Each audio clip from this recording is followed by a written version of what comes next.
Hello po, Cancer, Sun, Moon, Rising, and Venus. Kumusta po kayo? Welcome po sa inyong love reading for the month of January 2021. At saka po, sa mga cross-watcher, welcome din po kayo dito. Para lang po na general reading po ito, kaya maaari pong mag-resonate po yung reading. At maaari naman pong hindi. So ngayon po, aalamin natin yung current energy ng person nyo po, yung current energy mo, at yung outcome. So, let's start. Cancer, angels, please.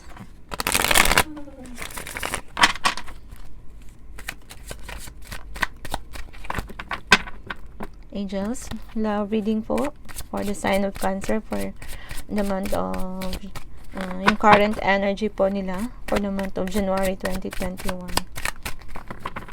Thank you po.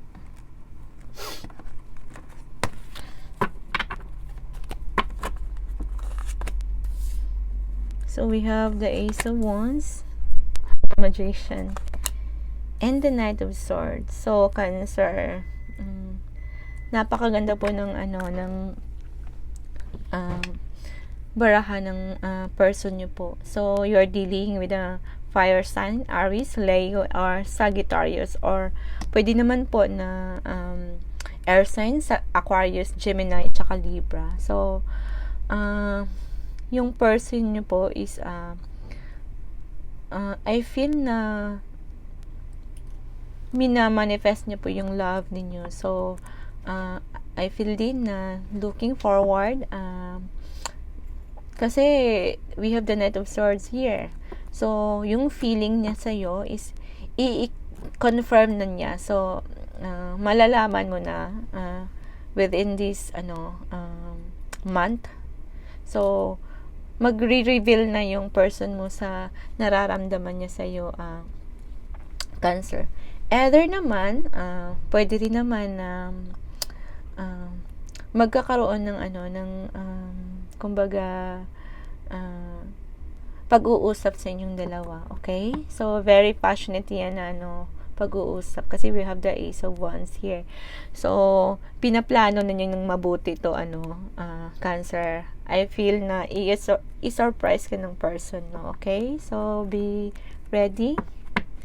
So yung current energy mo naman, we have the Hangman, the Ten of Cups, and the King of Pentacles. So I feel na yung current energy mo ngayon kasi Cancer, we have the Hangman here. So I feel na parang stop ka muna. Parang iniisip mo muna kung tatanggapin mo ba yung offer ng person mo, right? Kasi in a hang position ka pa eh. Pero meron tayong Ten of Cups here and the King of Pentacles. So I feel na gusto mo din siya. Nakikita mo yung potential sa kanya na magkaroon ng pamilya sa kanya in the future. But we have the King of Pentacles here. Sa ngayon parang inaayawan, parang hindi mo pa tatanggapin kasi yung King of Pentacles nakatalikod siya sa Ten of Cups eh. So I feel na sa ngayon parang alanganin ka pa, Cancer, na tanggapin yung offer ng person mo sa'yo, okay? So pero maganda yung energy niya. So wala kang dapat na ikabahala Cancer, okay?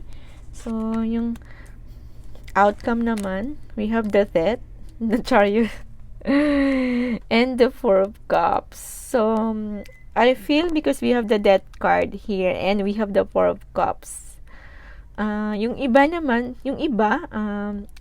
I feel na parang magdi-decision na siya to go forward with the Chariot here. So parang gusto niyang mag-decision regarding sa hindi mo kasi alam, yung iba kasi sasagutin yung person eh kasi we have the Death card and the Chariot here. Yung iba naman kasi we have the Four of Cups, hindi nila sasagutin yung person nila. So I feel that dalawang situation to. Yung isa ayaw na muna niya. Okay? So hindi ko, teka lang. We have the Nine of Wands here. So I feel because we have the Nine of Wands, wounded warrior yan, Cancer. Parang sa ngayon, hindi mo pa gustong tumanggap ng manliligaw. I mean, hindi mo pa kayang parang kailangan mo pa ng healing. Kasi parang in the past na nangyayari, parang may takot ka pa, okay? So, but yung iba naman sa inyo, i-end yung takot, parang para to move forward, maaari din naman yung sasagutin yung person nyo. Yung iba naman, dahil we have the Four of Cups here, parang ayaw nila muna, okay? So we have to pull,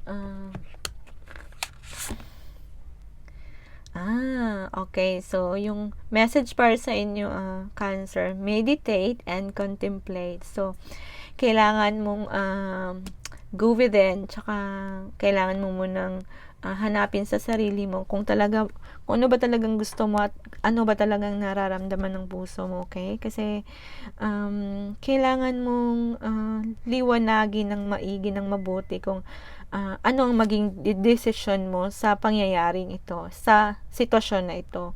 So, yung iba naman, kasi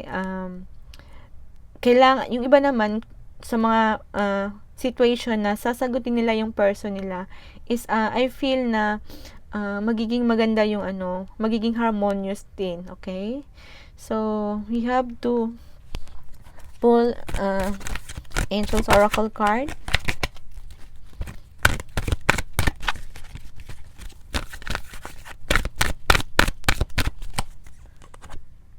Make the effort. Great love is worth taking the steps you're guided to take. So, yung iba sa inyo, yung kung gusto nyo sasagutin nyo yung person nyo, so you have to make an effort. Kasi, kailangan kasi kapag ka-love na hindi lang isang person yung mag-give. Kailangan give and take yan, okay? So, kailangan mo ring ipadama sa person mo yung pagmamahal mo para po yung love na nandun sa inyo is mag-uusbong pa yan at magiging matibay at saka magiging happy po kayo sa inyong relasyon, okay? So, codependency, addiction are affecting your romantic life. So, yung iba naman kasi we have addiction here. So, I feel na may negative traits. Okay? May negative traits yung iba na hindi maganda. That's why parang yung ibang situation dito is ayaw nilang tanggapin yung love kasi nga may addiction pa, okay? So, then, we have keep an open mind. Your soulmate may differ from your usual type and expectation. So, yung iba naman, naiiba, hindi nila, parang, ayaw nilang tanggapin kasi parang, hindi yun, yung standard nila. Hindi yun, sa standard na gusto nila sa isang person. Parang, sa ngayon, parang iniisip niya pa nila na, wag na muna. Parang, ganun, okay? So, but you have to keep an open mind. Okay? Kasi pag love, walang inaano yan. Walang, love can conquer all. Okay? Kung baga, sa kasabihan pa.